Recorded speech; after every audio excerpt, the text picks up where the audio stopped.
Olá, meus irmãos, louvado seja nosso Senhor Jesus Cristo, para sempre seja louvado. Bem-vindos a mais um vídeo do canal.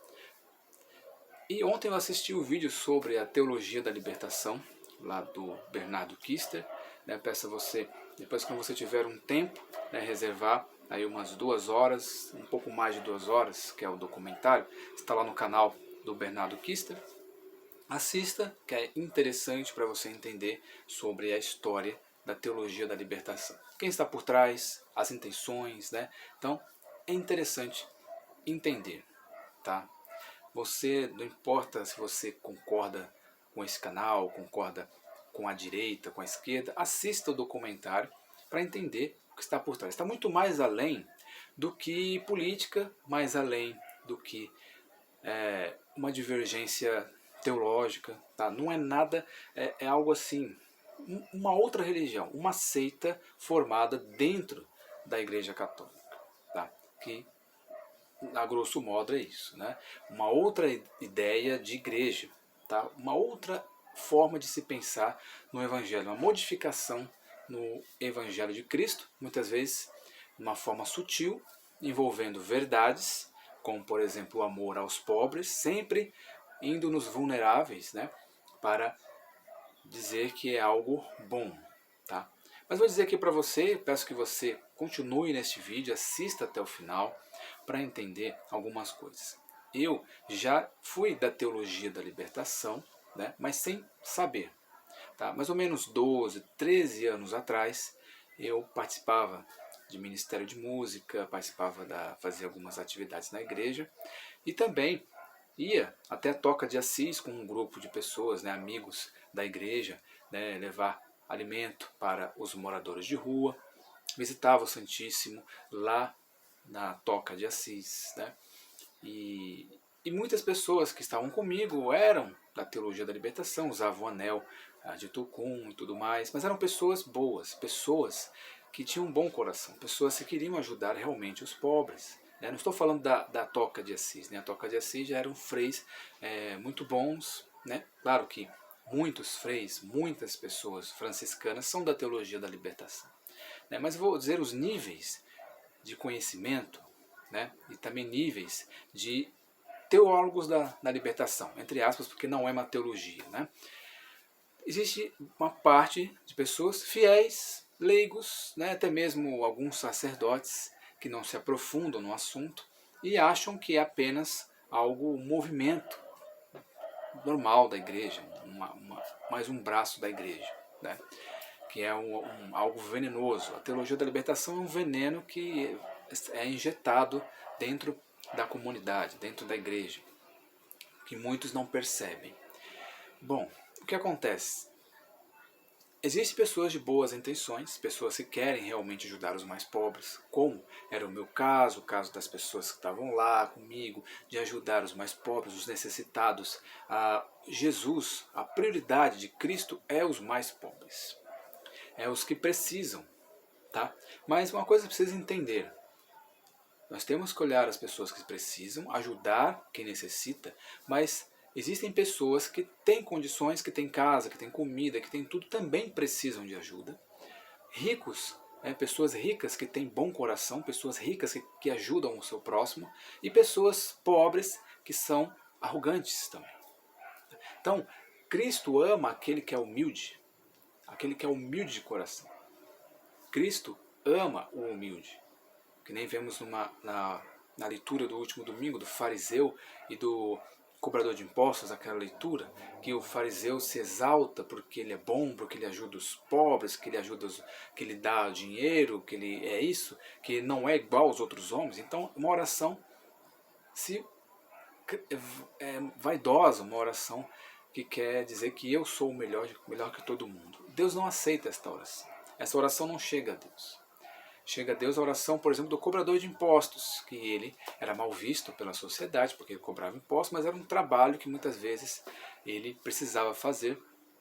E ele chega e bate no peito e fala: eu sou pecador, não mereço nada, e nós temos que reconhecer a nossa pequenez.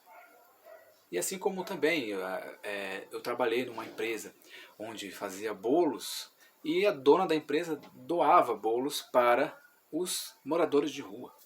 Então muitos moradores de rua ficavam gratos, agradeciam, né? Mas existia alguns que reclamavam, não gostavam da comida. Imagina, uma pessoa que está passando fome, necessidade e reclama daquilo que recebe, né? Então existem pessoas arrogantes, tanto lá em cima, no topo, né, como milionários, existem pessoas arrogantes que estão lá como miseráveis. Então o que eu quero dizer com isso? Que Deus ama a todos, Deus dá preferência àqueles que necessitam, Deus quer que a gente ajude os mais necessitados, mas a salvação é individual. Então vamos separar aqui a alma, o espiritual do físico. A teologia da libertação, ela separa e só fica com o físico, né? A teologia da libertação, ela é o aqui e o agora. Existem muitas pessoas boas que elas acreditam na teologia da libertação, mas não sabem, não se aprofundaram no que realmente ela é. Tá? Mas fora alguns bispos, padres, né, arcardeais, que conhecem e sabem muito bem e por maldade, por má fé, se infiltram na igreja e querem mudá-la. De fato, mudar algumas coisas. Tá? Mas existem outros que acreditam. Que nem um dia eu conversei com um sacerdote. O sacerdote, eu conheço ele há muitos anos, bom. Só que ele elogiou a teologia da libertação. Falou, a teologia da libertação ajudou muita gente. Então tem essa parte da ajuda, só que tem um veneno.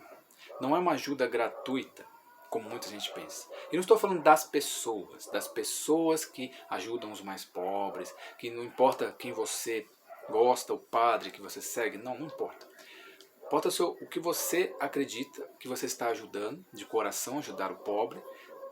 Mas o que acontece? Nós temos que ajudar o necessitado, dar o alimento a quem tem fome, mas também alimentar a alma, falar da doutrina católica, também fazer com que aquela pessoa vá ao céu. Não importa quem.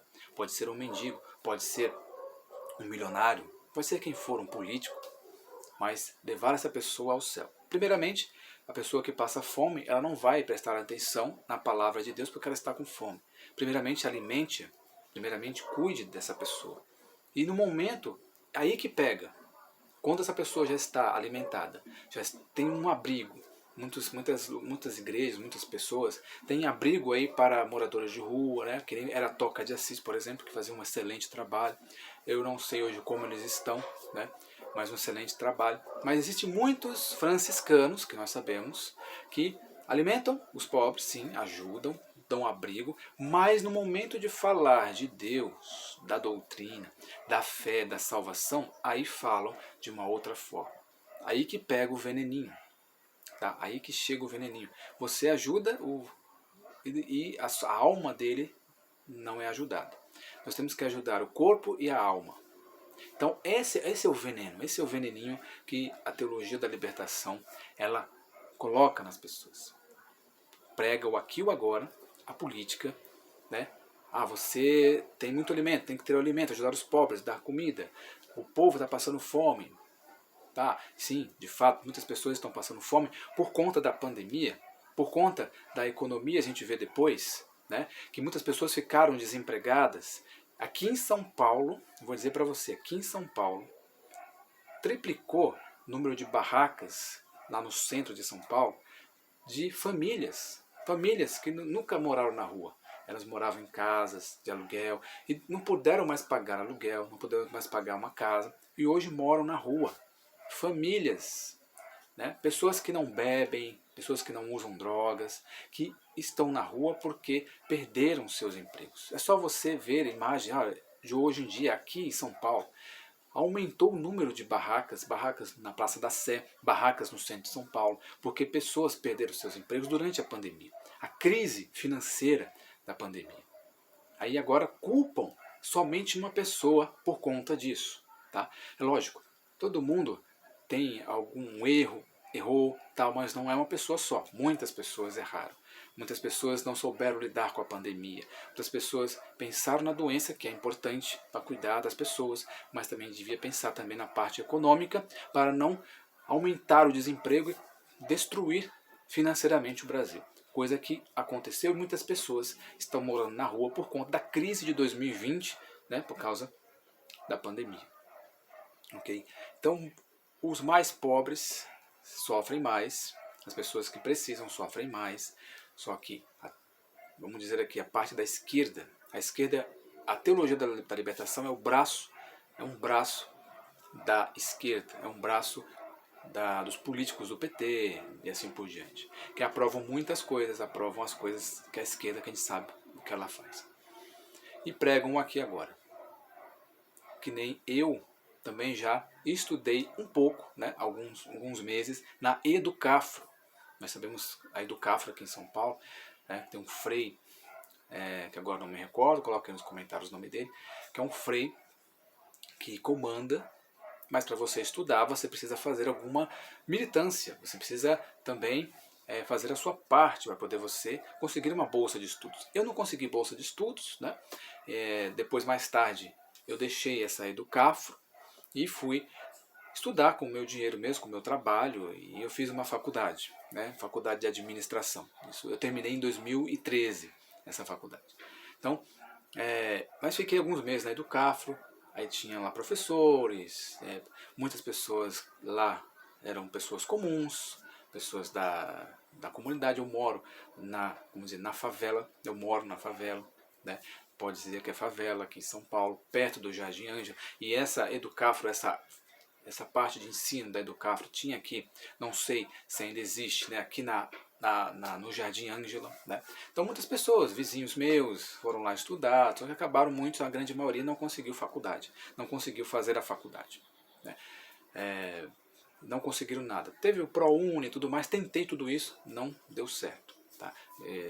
Muitas pessoas, algumas pessoas conseguiram, outras não, tiveram prejuízos com essas coisas de ProUni, e muitas pessoas passaram a fazer faculdade paga mesmo, com o seu trabalho, trabalhando e pagando a faculdade, tá? Quem quis estudar. Poucas pessoas que eu conheço mesmo, não conheci nenhuma que conseguiu uma faculdade gratuita. Claro que tem, muitas pessoas conseguem, mas no meu caso não foi, tive que pagar mesmo. Tá com um trabalho, né? Nada fácil de fazer.